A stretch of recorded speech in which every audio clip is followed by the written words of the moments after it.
you very much, ladies and gentlemen. Mr. Hayat Ali Shah, Director General, Federal Judicial Academy. Mr. Akif Saeed, Chairman, SCCP.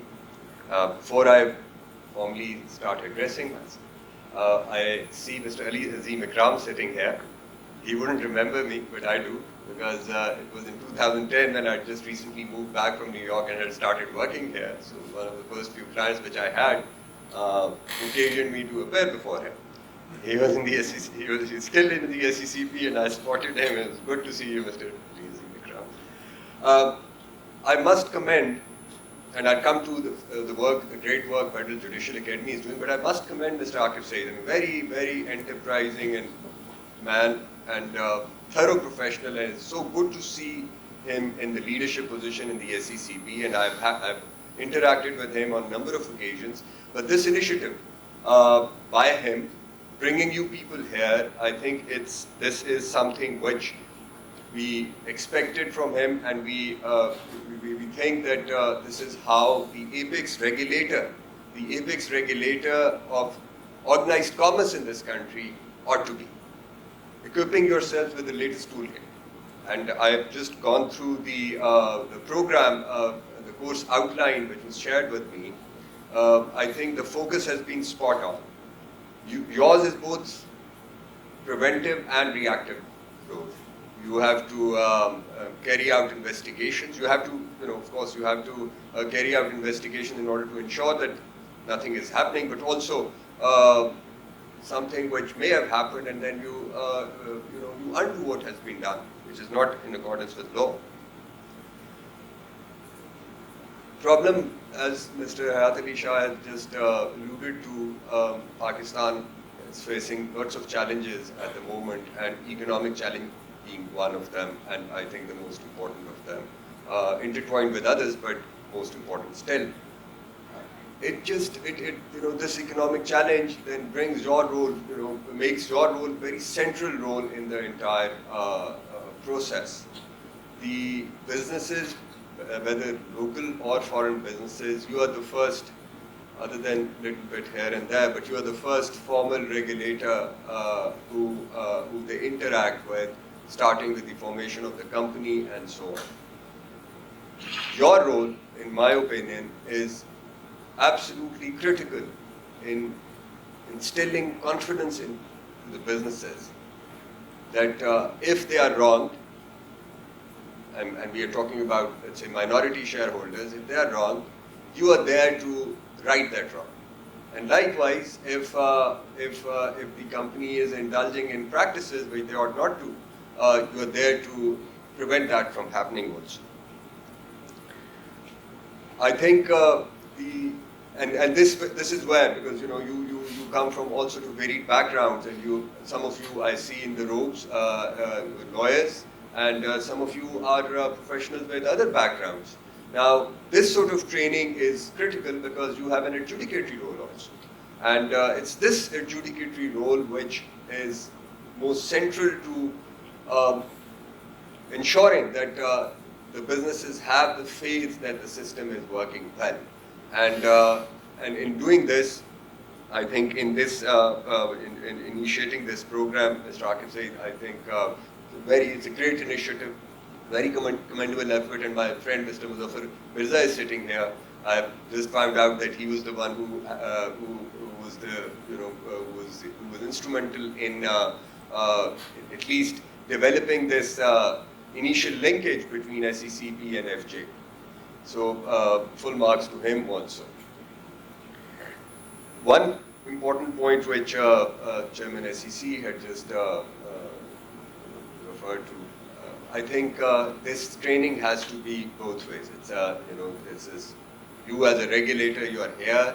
I think Federal Judicial Academy can benefit from your expertise, your experience in training the judges also.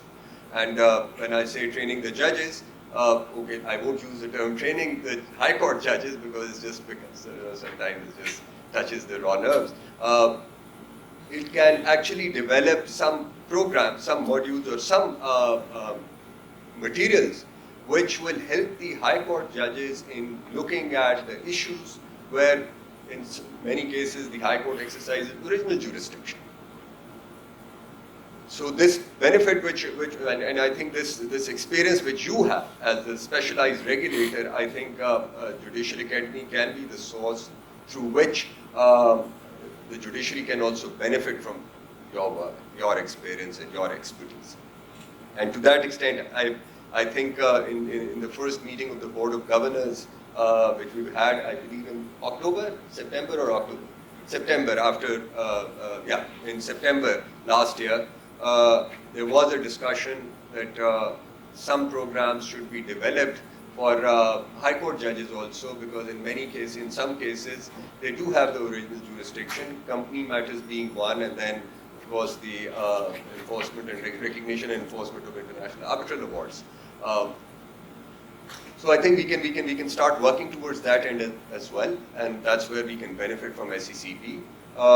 But this process which has begun here through this training program, I think this must continue. This should be an ongoing process. I see the senior leadership of SECP sitting here. I think the mid-tier and the lower-tier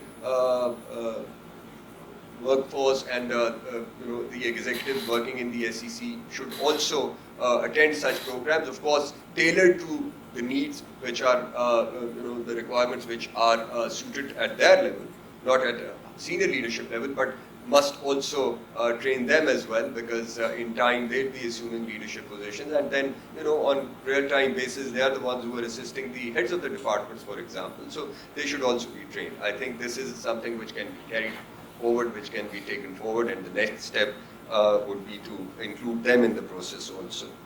I'm quite hopeful that I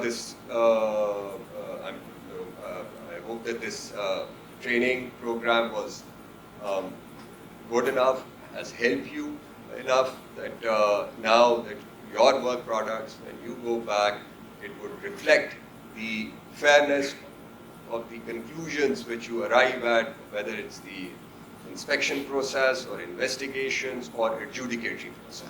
And also, I was looking at one of the points in the course outline where they have also probably taught you how to look at the case law which is thrown your way by lawyers with all those paper books bringing along.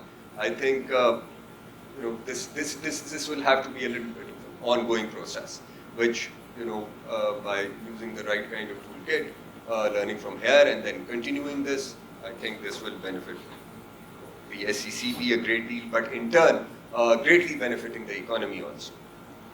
So with this, I would now thank you, Mr. Hayat Ali Shah, for having me here, and the great work which the Judicial Academy is doing. Ladies and gentlemen, I must share with you, last September when the Board of Governors met here, that meeting had taken place after a gap of about 2 years, Shah sir? 3 years. So the board hadn't met for 3 years, and the academy was largely dormant. But then the board met, and the board in its first meeting decided, because the Chief Justice of Pakistan is the chairman, and none of the other board members had that kind of ability which someone who was not on the board or is still not on the board had.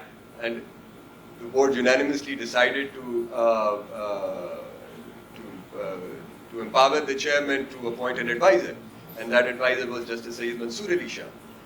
And with Shah Sahab being here, I think one can always see things happening and doing wonders with something which otherwise we would think has become dormant. So the academy, ladies and gentlemen, has done wonderful work over the last 6-7 months. There are international collaborations, there are trainings happening, online training of not just the district judiciary in the country, but also the court staff. Court staff, which is it's huge in number, 48,000 Shah Sahab? 48,000 in the country. So उनकी भी training हो रही है. So इस तरफ इस end के ऊपर at the judicial end there is great contribution with this academy is making, but the heartening part is that it is now reaching out to regulatory bodies such as SEC. So this is an holistic approach. I congratulate you, Shah Sahab, and your team. So thank you very much, ladies and gentlemen. It's a pleasure and an honor to be here and speaking with you. Thank you.